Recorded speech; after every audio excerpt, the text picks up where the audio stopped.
What is going on, guys? It is a beautiful day. We're actually here today at our vet's house. Swiper is getting neutered. We're here with Natalie, who's his assistant, Summer, me, and Dr. Brian Monk, which you guys will meet him here in a minute. But we're gonna catch up Swiper here. He's going to lose his manhood today, but that's okay. I'm gonna take the camera because Summer's gonna help out with this procedure a little bit. So I'll be behind the camera today, but Dr. Brian Monk will be talking a lot about what's going on, so you guys can hopefully enjoy this video as well.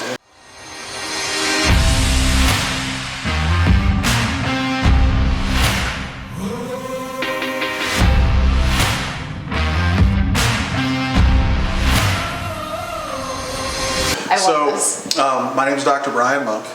Summer, Will have come over today, so I'm going to be neutering their fox, Swiper. Yes. Swiper. Swiper is an American red fox. He's a domestic, though, right? He wasn't captured out of the wild or anything like that. No, as far as we know, he was an owner surrendered from FWC. He needed a home, so he didn't get euthanized.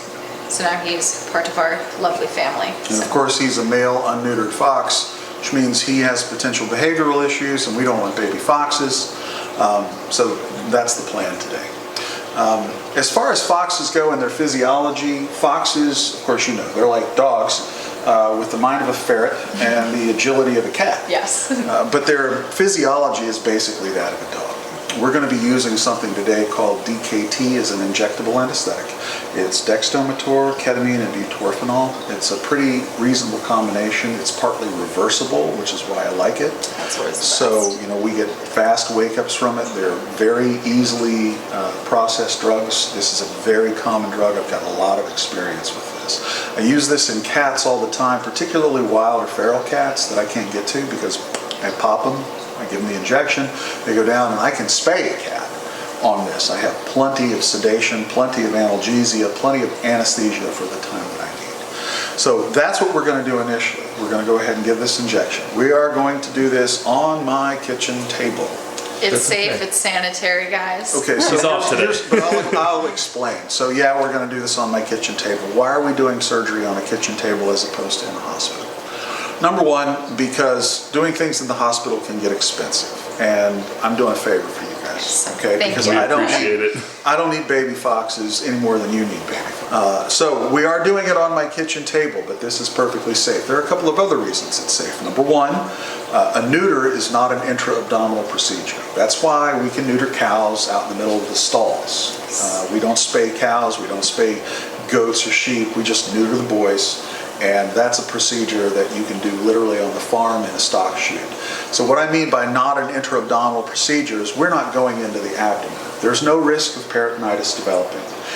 Any infections that develop, which is unlikely, are going to develop at the incision site. That's something that is easily taken care of. Now we're going to do a couple of other things to ensure that doesn't happen. Number one, we're going to be giving injectable antibiotics at the end of this procedure. That's something that I do for just about everything. The idea here is the procedure itself is supposed to be sterile. So we have sterile gloves, I have sterile drapes, I have a sterile surgery pack, I have everything that I need. I've got magnification. So when we're doing this, it's not going to be an intra-abdominal procedure. It's going to be very fast. There's only going to be one or two closure stitches at the end. Nothing is going to be exposed, so it's not like we're going to have to go back and take sutures out because we'd have to re-anesthetize them. So the procedure itself is pretty simple, and we'll see it here in a few minutes. In the meanwhile, we have to get this injectable anesthetic into Swiper, and that's the next job.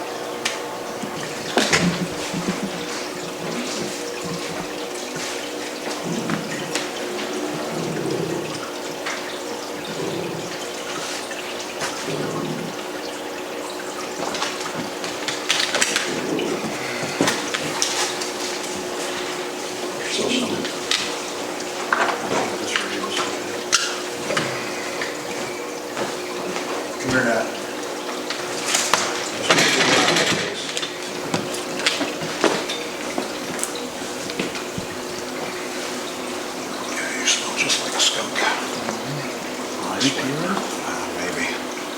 I'm going to use it back in here. Okay, 1, 2, 3. All right, back in his cage. You need me to get rid of this? Or? Yeah, get rid of that. Got it. All right, Swiper.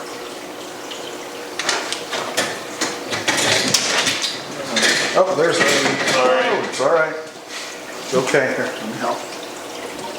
All right. All right. Let me get that real quick.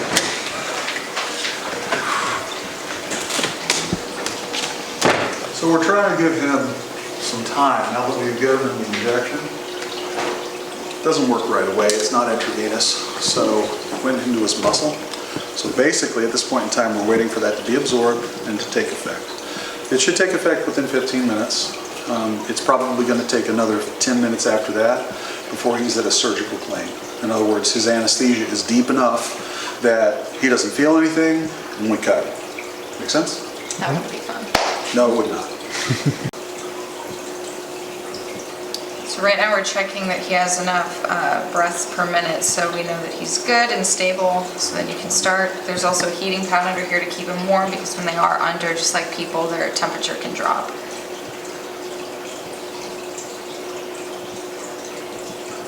Okay, his breaths are at 40 a minute. His respiratory rate, respiratory rate's 40 a minute. His heart rate is 120. That's perfect. Okay, so what we're going to do now, we're going to I have to get him closer to this side, make sure he doesn't urinate in my coffee. Okay, let's get him, we're going to get him dorsal. We'll put him in dorsal recumbency. All right, and we will use this to try and keep him up and down. He looks so cute and sleepy. Yeah. Those little things. All right. Giant testicles for a far section. You can tell that he has come of age.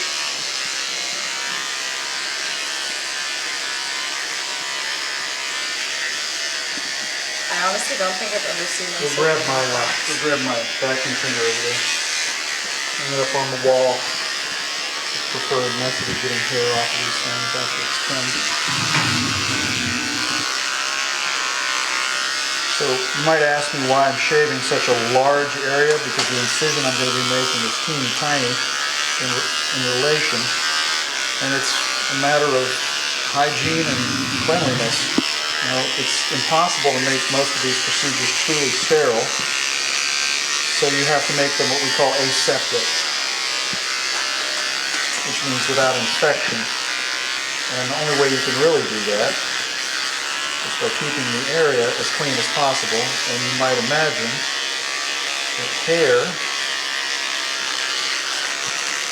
doesn't lend itself to cleanliness.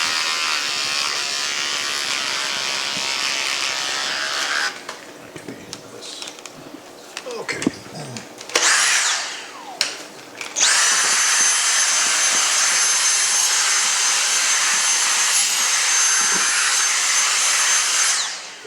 Before I had headlamp, before I started using them, I don't know what I was doing.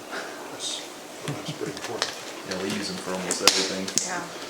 All right, so I'm going to finish up the aseptic preparation of this wound B, surgery site. So we're going to scrub with chlorhexidine, which is pretty powerful bug killer. Well, there's a better term, I just can't remember. Do they get fleas? They didn't have some before, but I'm wondering if they might have caught some when we had them. Yeah?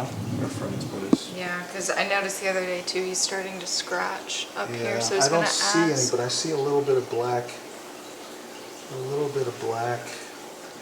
Maybe Material. I don't know if that was dirt or what. dirt or What is flea dirt. the best, Flea preventative? yes, for them that you For him, the best flea preventative would probably be something like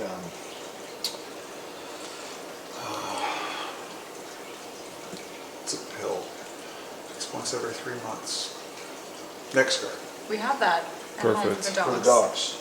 Okay, well, you're going to have to use a different size. Yeah, well, because Ron too, we have the 18-pound one.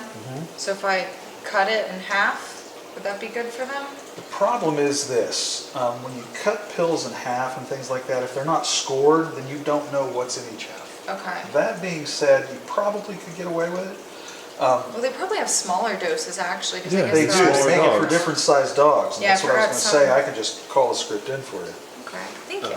I forgot, you know, people own Teeny tiny dogs. bait-sized dogs. Snake food. Snake food sized dogs. Come look at these.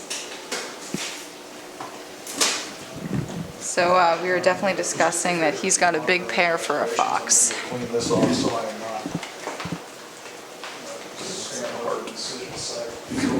It's the love chamber. Oh my god.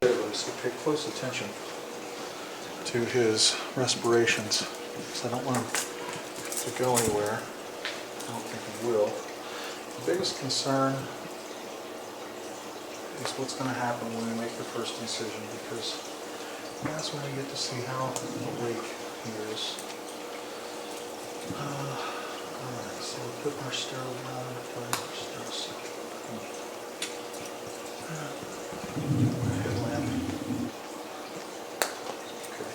So we're going to do this via, it's called a pre-scrotal incision, which means that we are going to make an incision right here. And we're going to push his testicles through, we're going to tie him off. I'm thinking we're going to use our hemoclips to do that because this is such a fast way to do things, but we'll see what his cord looks like. So, Time to get squirmy. first things first. Tough fox skin because he's an unneutered male.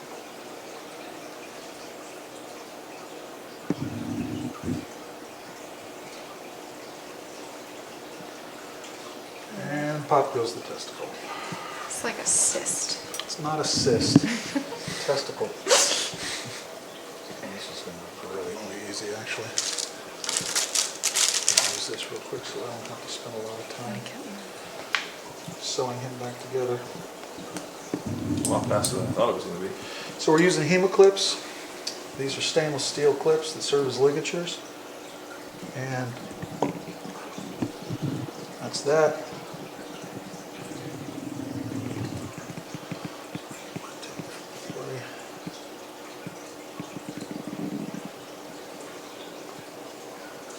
Good. Stuff don't bother me. Oh, good. Just don't give her any ideas. Wake As up long in the as morning you with don't. her. Friends do that all the time. Because I know how to do it. Now you do.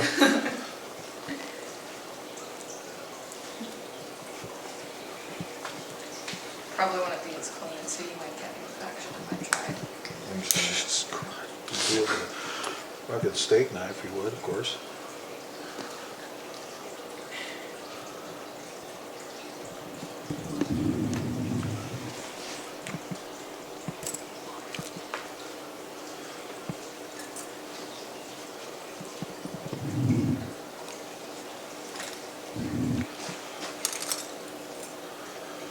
And the procedure itself is finished. Not fast, indeed. Get off some of this tissue. We're going to sew them back together. Needle drivers. Now he's not going to have any external sutures. So there's nothing we're going to have to worry about as far as going back in and taking things out. There won't be anything to take out. How we doing, kid? You doing okay? Minimal bleeding. I considered performing a vasectomy as opposed to this, but part of the reason we're doing this is because he's got secondary sexual behaviors that are not necessarily something we want. You know, the whole idea of territoriality, aggression, those are things that if he was a wild fox and we kept him in captivity and he was in a zoo and he was an important breeding animal, we would absolutely consider that because you can go and reverse a vasectomy very easily. On the other hand, in him, because of the nature of his existence, the fact that he is a privately owned animal, we're not going to breed him. He is not of an endangered species. We don't have to worry about his genes and his genetics. We don't have to save them. It's not like we're going to bank this. So that's why we neutered him as opposed to doing a vasectomy.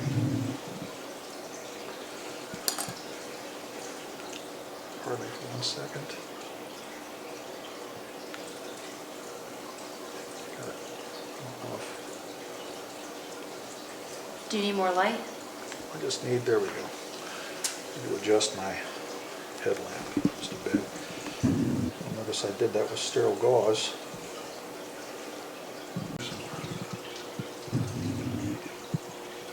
Suture material is essentially thread. Fine.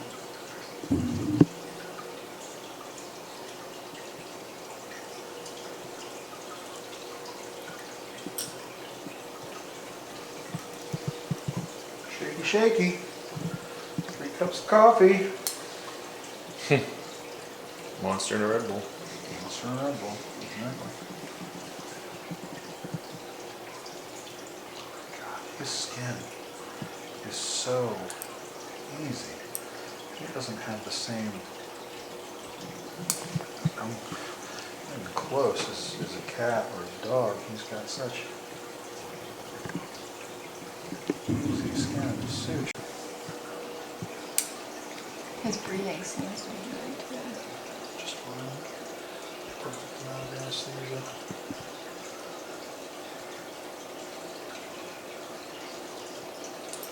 Do we have to worry about him licking it or anything like that? That's a concern, but I don't know how we're going to get around that. I'm pretty good at making collars. Well, If you haven't noticed. the question isn't will he wear. The question isn't does he need one. The question is Yeah. will he wear it. That's true. And that's something that I've always struggled with exotic species is, for example, things like the marsupials, particularly. I'm used to working with a lot of sugar gliders, and they have the unfortunate habit of self-mutilating. They will literally chew off parts of their own body. Jesus. Yeah, it's not funny. And so how do you get them to wear a collar? We're done. So we're finished. This is closed up. Come here and take a look. No longer worried about sterility because this is all closed. So you can see that, yeah, if I spread this apart, there's still a gap, but there's no gap when you do this. This will heal up in a matter of days. The biggest issue with most of these simple procedures isn't infection. It isn't. Get these guys to not run around like crazy asses. That's the big thing. So, we are done. Miss Natalie, why don't we start getting them untied? No more balls. No more balls.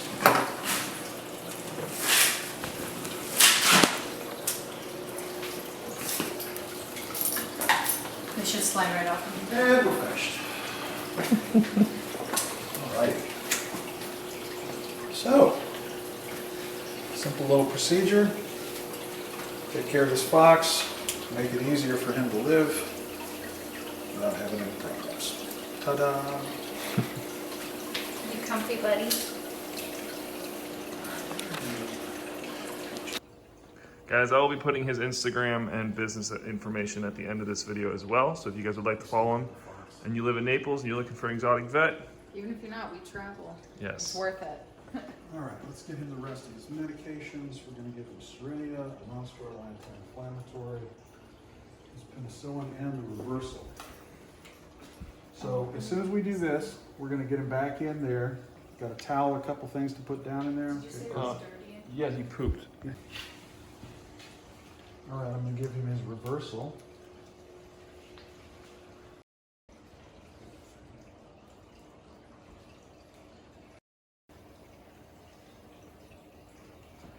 Let's get him back into his carrier. Okay. Sticky box. Hopefully the smell goes down a little It will a little, but it's kind of like ferrets. too. Yeah. You know, all ferrets come neutered, and all ferrets still smell like ferrets. All right, guys, so we are leaving the vet's house. My camera SIM card got full. That's why I had to switch cameras to another camera, and then I ended up just using my phone. So sorry about that random weird footage that was in the video for a second, but we're on the way home. Swiper is waking up in the back of the car, so when we get home, we're gonna film him a little bit more, just make sure he's doing okay. But yeah, now we have to drive all the way back home, so hour and a half drive. Boom. See you guys at the house. know that Summer got a plan. I did. Alright guys, so we made it home. Swiper's okay. He's made a full recovery. He's got some water in there. He's munched on a little food. Coral is beating on the patio door. So hopefully you guys enjoyed this video. All my Patreons, you guys are awesome. Thank you. Hit the like button if you enjoyed this video. Subscribe if you are not already. And I will see you guys in the next one. Bye!